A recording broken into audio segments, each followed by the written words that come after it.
10 facts you might not know about Bhutan. Sandwiched between China and India, two of the world's oldest and most remarkable civilizations, Bhutan is a tiny landlocked country in the Himalayas, shrouded in mystery and magic. This fascinating kingdom holds many surprises you probably won't know until you go. Here are 10 amazing facts about Bhutan that will spark your wanderlust.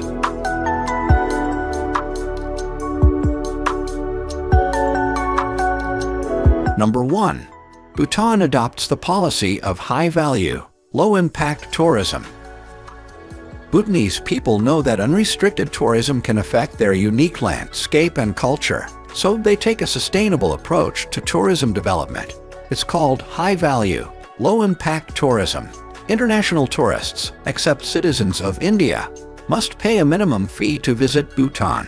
This is $200 per person per night during the low season, and $250 per person per night during the high season. This makes Bhutan one of the most exclusive destinations. You are not likely to travel cheaply and won't find budget backpacker-style travel in this kingdom. This is the reason why tourists aren't high in number. The minimum daily fee covers almost everything. Accommodation, food, transportation, entry fees, and a guide are all included, so it's still well spent.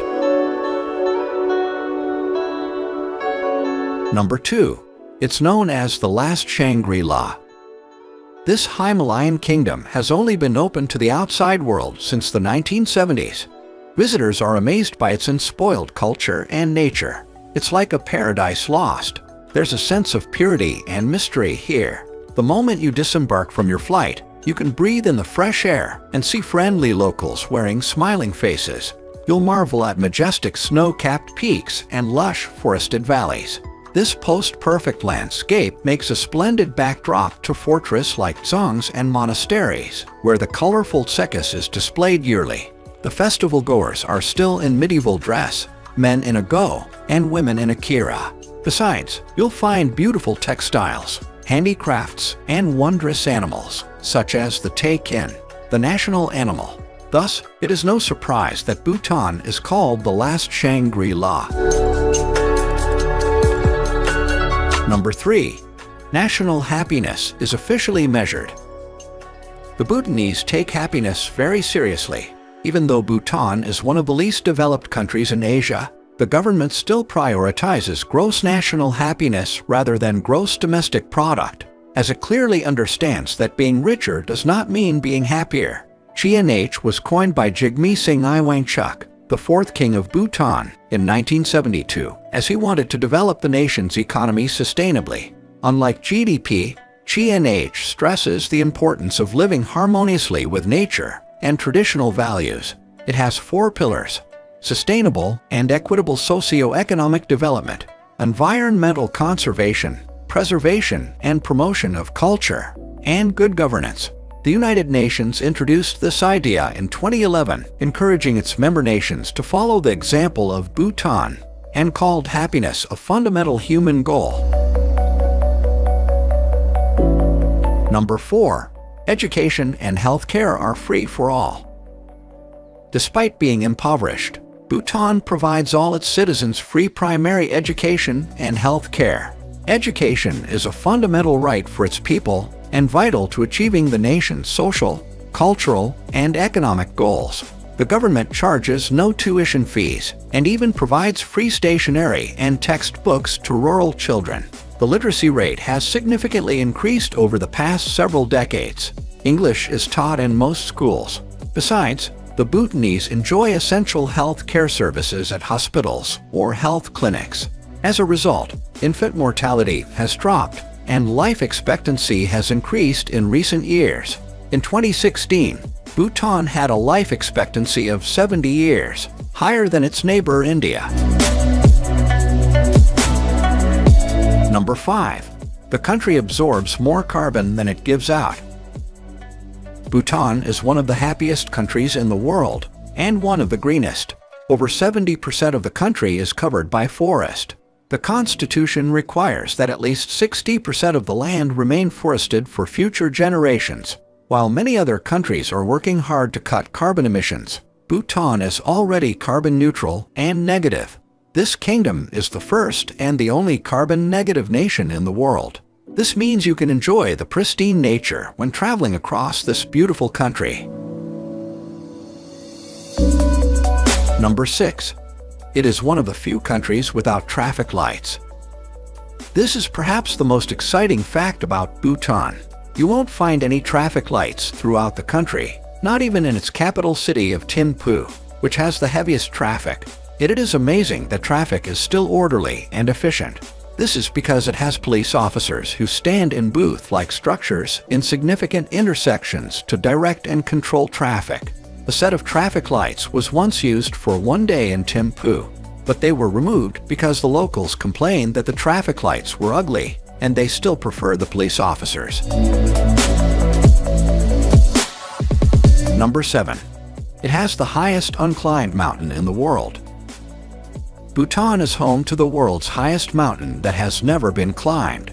Lying on the border with China, Gangkhar Puensum has an elevation of 7,570 meters and is the 40th tallest peak in the world. Mountaineers attempted to climb the mountain in the 1980s but failed due to frostbite and high winds. In 1985, a British mountaineering team tried but had to give up because of illness.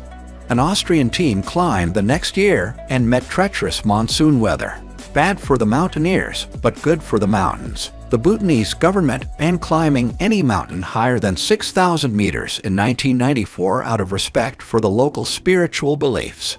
The Bhutanese believe towering mountains are the dwelling places of spirits and don't want them disturbed. In 1999, a Japanese team got a permit from China to climb Gangkhar Puensum from the Chinese side, but China withdrew the license with the persuasion of the Bhutanese government. Since mountaineering is no longer allowed, Gangkhar Puensum will likely stay unclimbed forever. Number 8. Paro Airport is one of the most challenging airports in the world. Situated in a deep valley surrounded by mountains as high as 5,500 meters, Paro Airport is one of the world's most challenging airports to land in. Flights to and from Paro are allowed only in the daytime from sunrise to sunset and under visual meteorological conditions. Pilots must face the challenge of flying through the towering peaks and meet vicious winds sweeping through the valley before landing. No wonder only 8 pilots are certified to fly into this Himalayan valley. 6 kilometers from Paro. Paro Airport is the only international airport in Bhutan. The 8 certified pilots bring over 30,000 people to this Himalayan kingdom annually. Though challenging for the pilots, landing at Paro Airport is believed by many visitors to be breathtaking. Number 9. Phallic images are almost everywhere. Bhutan is always full of surprises. The most surprising thing of all is perhaps the phallic images. You can find them almost everywhere when traveling across the country, from homes to schools to restaurants. Why are the Bhutanese so obsessive about the phallus? Because it is significant in Bhutanese culture, as penises are said to drive away evil spirits and bring people good luck. Some even believe that hitting a woman with a fake phallus will increase her chance of bearing a child. Number 10. Bhutan has a unique national dress. The Himalayan kingdom has a national dress code. Men wear a go, a traditional knee-length garment, and women a kira, an ankle-length sari-like garment. The dress code was strict in the 1990s. Violators risked heavy fines. Today, it is more relaxed. The national dress is only mandatory in government offices, schools, monasteries, and special occasions. With the influence of Western fashion, people are beginning to wear jeans and t-shirts. Did you know Prince William and Kate Middleton, the Duke and Duchess of Cambridge, visited Bhutan in the spring of 2016? Kate wore an outfit modeled on the traditional kira during a conventional Bhutanese ceremony to welcome the royal couple. The skirt was made by a seamstress using standard Bhutanese material. Bhutan has a lot of other amazing facts. The best way to find out is to journey to this mysterious land.